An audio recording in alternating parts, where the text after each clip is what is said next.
இந்த topic with வைத்தியர் கார்த்திகேயன். இன்றைக்கி நம்ம பார்க்க போகிற மூலிகை என்னன்னு பார்த்தீங்கன்னா அகருமரம். அகருமரத்தை பற்றி நிறைய பேர் கேள்விப்பட்டிருப்பீங்க. பிஸ்னஸ் மேன்ஸுக்கெல்லாம் இது கண்டிப்பாக தெரியும். இது நம்ம முறைகளில் நல்ல ஒரு மருத்துவமாக பயன்பட்டுக்கிட்டு வருது. அதை பற்றி நான் உங்களுக்கு தெளிவாக சொல்கிறேன். நம்மளோட மூலிகை விஷயங்கள் உங்களுக்கு பிடித்திருந்ததுன்னா நம்மளோட சேனலை சப்ஸ்கிரைப் பண்ணுங்கள். எங்களுக்கு ஒரு மோட்டிவேஷனாக இருக்கும். அதே போல் இந்த தகவலை உங்களை சார்ந்தவங்களுக்கு கண்டிப்பாக ஷேர் பண்ணுங்கள். அவங்களுக்கு ஒரு நல்ல ஹெல்ப்ஃபுல்லான மெசேஜாக இருக்கும். சரியா, வாங்க தகவலுக்குள்ளே போகலாம். அகரமரம் அப்படின்றது நம்ம வழக்கத்தில் அகில் மரம் அப்படின்னு நம்ம சொல்கிறது இருக்கும். சரியா, அகில் கட்டை.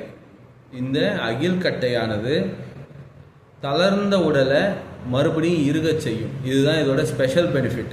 இதுதான் இதோட சிறப்பான தன்மை. தளர்ந்த உடல் அப்படின்னு சொன்னால் நல்ல சொதன்னு தண்ணி உடம்பா, நல்ல ஃபேட்டாக ஒபேசிட்டியாக இருக்கிற ஒரு உடலை, சரிங்களா, நல்ல திடகாத்திரமாக இறுக செய்யக்கூடிய பவர் இந்த மூலிகைக்கு இருக்குது. இந்த மூலிகை பொதுவாக நிறைய பணம் கொடுத்து வாங்க வேண்டிய ஒரு மூலிகையாக இருக்குது. அதே போல் இந்த மூலிகை பொதுவாக கிடைக்காது. கொஞ்சம் ரேர் மெடிசன். ஓகேவா, அது பேரை சொல்லி சில கலப்பினங்கள் கிடைக்கும் நம்மளுக்கு. அதனால் நீங்கள் சரியாக அதை பார்த்து வாங்கணும். அகரு மரத்தை உருவாக்குறது ஒரு பெரிய ஒரு கதை. அந்த அகர மரத்தை உருவாக்கி அதை பதப்படுத்தி வியாபாரம் செய்யும் போது கிலோவே லட்சக்கணக்கில் விற்கப்படுகிறதா நம்ம பார்க்குறோம்.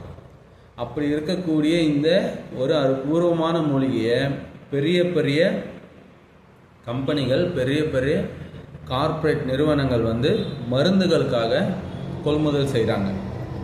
இந்த அகரக்கட்டையானது ஒரு மகா மருந்தாக பயன்படுத்தலாம். இதை பொதுவாக எல்லாருமே உபயோகப்படுத்தக்கூடாது. நல்ல வகையில் சுத்தப்படுத்தி இதை ஒரு கஷாயமாயிட்டு, சரியா, ஒரு அவுன்ஸ் அளவுக்கு காலை, மதியம், இரவு அப்படின்னு நீங்கள் ஒரு வாரம் 15 நாள் எடுத்துக்கொள்ளும் போது உங்களோட உடல் தளர்ச்சி மறுபடியும் திடகாத்திரமாக மாறிவிடும். மறுபடியும் நல்ல இறுகி ஒரு கட்டமைப்பை கொடுக்கும். சரிங்களா, இது இல்லாமல் இதில் இருக்கக்கூடிய வேறு சில பெனிஃபிட்ஸ் பார்த்தீங்கன்னா, தீராத சிரங்குகள், ஒரு வகையான சொறி சிரங்குகள் இதில் சரியாகும். அதே போல் உங்களுக்கு ஏற்படக்கூடிய நாவறட்சி சரியாகும். சரியா, நாசியில் ஏற்படக்கூடிய பிரச்சனைகள், அதாவது மூக்கு சுவாசத்தில் ஏற்படக்கூடிய பிரச்சனைகள் பரிபூர்ணமாக சரியாகும். சுவாசத்தில் இருக்கிற பிரச்சனை சரியாகுதுன்னு சொன்னால் உங்களோட நுரையீரலில் இருக்கக்கூடிய பிரச்சனையும் சரியாகுதுன்னு அர்த்தம். சரியா, ஆகவே உங்களோட சுவாச மண்டலத்தில் இருக்கக்கூடிய பிரச்சனைகளை சரி பண்ணக்கூடிய தத்துவம் இதில் இருக்குது. அதனால் நீங்கள் அகரு மரத்தை முறையாக பதப்படுத்தி அதை கஷாயமாக காய்ச்சி முன்பு சொன்ன அளவிற்கு தினசரி 3 வேளை 15 நாட்கள் எடுத்து வரும் பட்சத்தில் அற்புதமான ஒரு தீர்வை நீங்கள் பார்க்கலாம். சரியா, இந்த மூலிகை எல்லாருக்கும் நல்ல பயனுள்ளதாக இருக்கும்.